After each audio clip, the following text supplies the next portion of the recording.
SpaceChem is a game made by Zachtronics about building autonomous systems that manipulate and move atoms to create compounds for a chemical engineering company, but in a way that thankfully doesn't require any real understanding of chemistry. Looks wise, it doesn't have any sort of high budget art, but in my mind it strikes a good balance between looking like a diagram from a technical document and still looking like a video game. The intertangled red and blue connections and nodes I think will get many puzzle heads intrigued, and at the very least this layering of red over blue over white atoms over a dark gridded background is a great design for readability. This is only the design inside a reactor where the puzzle game takes place. The other part of the game, I admit, does look a little bit cheap, but you do spend most of your time inside reactors anyway, and for an early game made by a smaller studio and a puzzle game no less, this is completely forgivable and doesn't detract from SpaceChem's brilliance at all. SpaceChem came out in 2011, although I didn't play it until late 2015, and before now I hadn't played it since early 2018. I've said that because it is harder to gauge the quality of a game's tutorial when you already know a lot about how the game functions. I can't blame the game, for example, for me not remembering that you can right-click nodes to change their functionality, because games aren't designed to reteach mechanics at arbitrary points on the off chance that the player is returning after a multi-year hiatus. Having said that, when I made a new profile and started SpaceChem again, there were a few issues.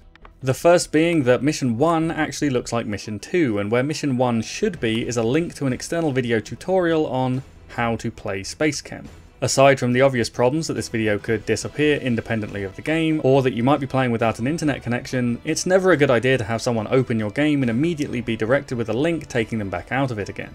It also doesn't help that the video only feels about 50% tutorial, with the other 50% being a trailer for the game.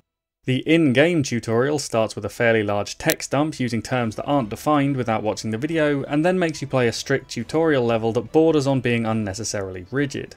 It makes you place specific instructions in specific places with no room for hands-on exploration. A text box explains what each node does apart from two of the arrows, which describe two other game mechanics like how molecules cannot collide in a working reactor. This tutorial level also asks you to place down the rotator, despite the fact that it has no impact on whether or not the design will actually work, which could be confusing. In short, the moving circles are called Waldos, which are capable of manipulating atoms. Placing arrows allows you to direct the Waldos along the shown paths, and whenever a Waldo passes over a node, it enacts that node's instruction to grab, drop, rotate, bind or output a molecule. It is akin to a visual programming language, with the Waldo running through a loop of nested instructions. I understand that in a puzzle game, though I'll get back to that, it is absolutely vital to give players complete confidence in how mechanics work and a clear definition of the goal. And while SpaceChem's tutorial does work on that front, I don't think the external video or the do exactly as we tell you opening levels give the best user experience while fulfilling that brief.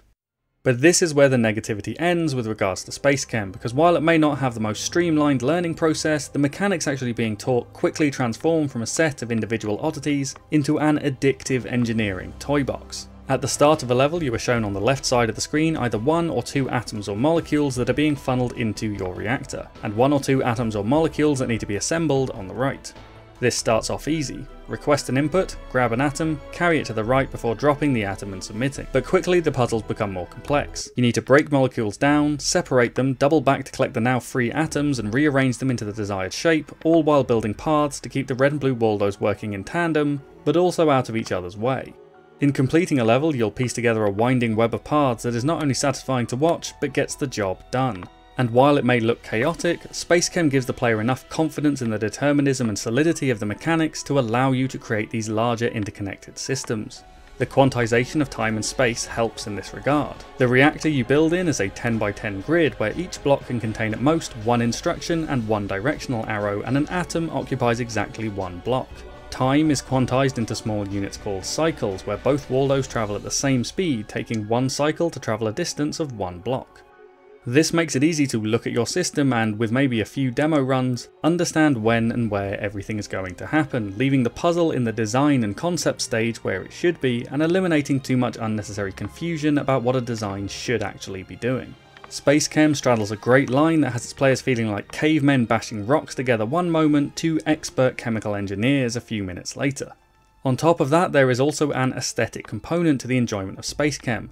Building a functional autonomous system and then watching it successfully carry out its task is something that fills you with satisfaction, and I'll frequently watch my solutions play out in regular speed for a good few loops before hitting fast forward to speed up the process.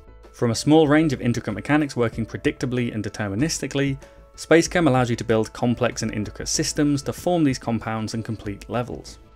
Completing the level, however, is only really step 1. The optional but definitely enjoyable step 2 is the optimization process. In his GDC talk, Open-Ended Puzzle Design at Zachtronics, designer Zach Barth talks about how the puzzles of SpaceChem weren't created with a solution in mind. Instead, there was an initial state, a final state, and enough freedom for players to get from A to B by way of whichever other letter they chose.